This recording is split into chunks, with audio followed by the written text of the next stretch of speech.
As entidades que já tínhamos, vamos agora adicionar outra que nos permita registrar cada país, cuja informação incluirá a de suas cidades.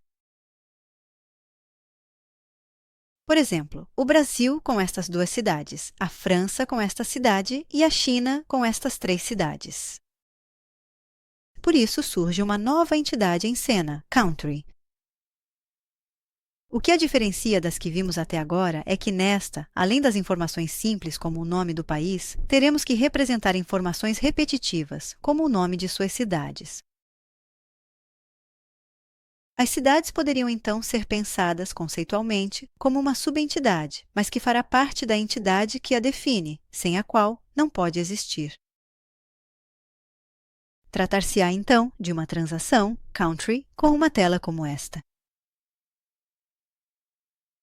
Aqui estamos vendo o país com o identificador, em nome Brasil. Esta é sua informação simples.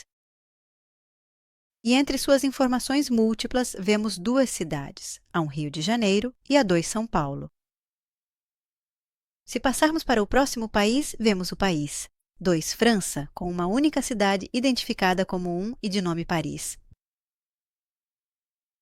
E se olharmos o próximo país, é o 3, China, com as cidades 1, 2 e 3, com os nomes que vemos ali. Em resumo, as cidades são inseridas e manipuladas através desta grade, que permite cadastrar todas as cidades necessárias sem limite para o país, que estamos editando a cada vez. Ou seja, não podemos cadastrar cidades independentes de um país. Sempre serão as cidades do país que estiver sendo editado.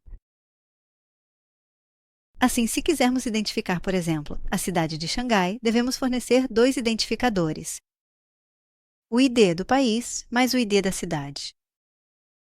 Nesse caso, seria o par ordenado 3 a 2. Como representamos essa entidade no GeneShows? Vamos fazer isso por meio do assistente.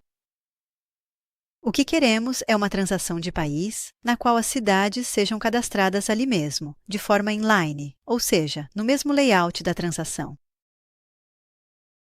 Esta é uma possível descrição do que acabamos de ver, agora há pouco. Também poderíamos dizer uma transação de país que tenha cidades como subnível, ou que tenha um grid de cidades inline, ou que permita cadastrar cidades na mesma tela, ou ainda mais resumidamente que tenha cidades inline, entre outras possibilidades. Vamos escolher qualquer uma das alternativas.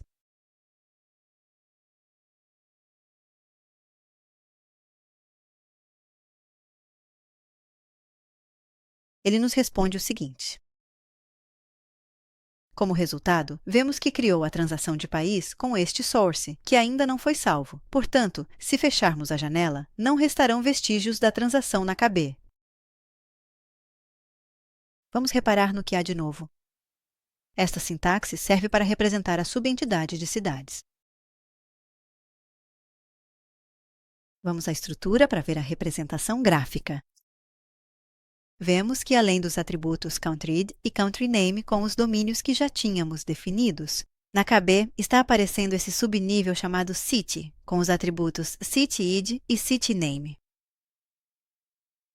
Esse subnível, ou segundo nível, é o que será representado no layout como um grid. Vemos que dentro desse controle grid estão esses 2 atributos, cityID e cityname, cada um em uma coluna. É assim que ficará na execução. Se gravarmos, veremos que agora sim aparece no módulo root do CAB Explorer. Voltamos ao source. Chamamos de nível 1, ou nível do cabeçalho, ou nível plano, aquele representado por esse conjunto de atributos. E ao que aparece como uma subestrutura, chamaremos de segundo nível, nível 2, subnível ou nível aninhado, que é o que está dizendo que se tratará de informação repetitiva. Haverá potencialmente muitas cidades para um mesmo país. Cada nível tem um identificador. É o atributo ou conjunto de atributos que permite identificar uma instância, e somente uma, da entidade. Este asterisco em CountryID indica que esse atributo identifica cada país com suas cidades. Identifica o conjunto completo de um país e suas cidades. Por exemplo, a China com suas cidades. Mas depois, para identificar cada uma de suas cidades, as próprias do país, isso é feito com o atributo CityID. O ponto de exclamação indica, para cada nível, o atributo que melhor o descreve. Essa informação semântica facilitará algumas automatizações que agora não vêm ao caso. Se quisermos inserir manualmente o segundo nível, vamos apagar o que está primeiro. Vemos que, ao remover essa subestrutura, a transação se transforma em uma estrutura plana como as que criamos antes. Agora podemos escrever o segundo nível manualmente aqui. A outra opção para inserir o subnível é fazê-lo a partir da estrutura, com o botão direito Insert Level ou Ctrl+L. Aqui é solicitado o atributo identificador do nível, será CityID. Ao começar a digitar, aparecem os nomes desses dois atributos, porque eles já haviam sido inseridos na KB quando gravamos a transação criada pelo assistente. Vemos que, ao sair do campo, automaticamente ele utiliza a primeira parte do nome para nomear o nível e depois inserimos CityName. O source fica exatamente como esperávamos. Em resumo, ao ver essa estrutura, tanto com a sintaxe do source quanto com a representação gráfica em structure, sabemos que um país terá muitas cidades e que elas serão registradas em uma tabela separada. Vamos ver isso. Terá duas tabelas associadas, uma com o mesmo nome da transação para armazenar as informações do primeiro nível, ID e nome do país, e outra com o nome composto pelo nome da transação seguido do nome do nível para armazenar as informações das cidades do país.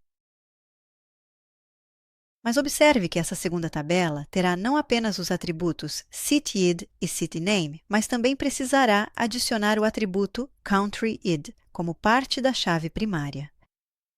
Em outras palavras, esta tabela terá uma chave primária composta por esses dois atributos. A transação processará os dados dessas duas tabelas para exibir as informações da maneira como as veremos em tempo de execução. Com o identificador de país 3, este registro é encontrado nesta tabela e, a partir daqui, é obtido o nome China. E as cidades na China são facilmente localizadas na tabela de cidades, mantendo os registros que correspondem ao ID do país. 3. Com isso em mente, é natural que a chave primária da tabela de cidades seja composta pelo identificador do país mais o identificador da cidade. Vamos um pouco mais além. Claramente, o atributo CountryID, além de fazer parte da chave primária, será uma chave estrangeira para a tabela Countries. Vamos executar F5. Observamos que a janela de análise de impacto indica que será necessário reorganizar o banco de dados, criando uma nova tabela de países com esses dois atributos, sendo CountryID a chave primária da tabela e outra nova tabela CountryCity, com esses três atributos, onde a chave primária é composta por esses dois. E também que o CountryID será uma chave estrangeira para a tabela Country. Este aviso nos informa que, embora CityID tenha a propriedade AutoNumber ativada, ela será ignorada, então teremos que numerar manualmente ou de alguma outra forma. Para CityID, porque a propriedade AutoNumber só funciona para atributos que sejam a chave primária sozinhos. Neste caso, CityID faz parte da chave primária. Ele não é a única chave primária. Vamos prosseguir com a reorganização. Serão criadas as duas tabelas e o programa correspondente à transação, a lista de seleção e tudo o que for necessário. Agora que todos os programas estão prontos, vamos executar Country. Vamos inserir o primeiro país. Deixe o ID em 0, porque para CountryID o AutoNumber funcionará. Nome Brasil. Com a cidade 1, precisamos inserir manualmente esse valor, já que o AutoNumber não se aplica. Rio de Janeiro.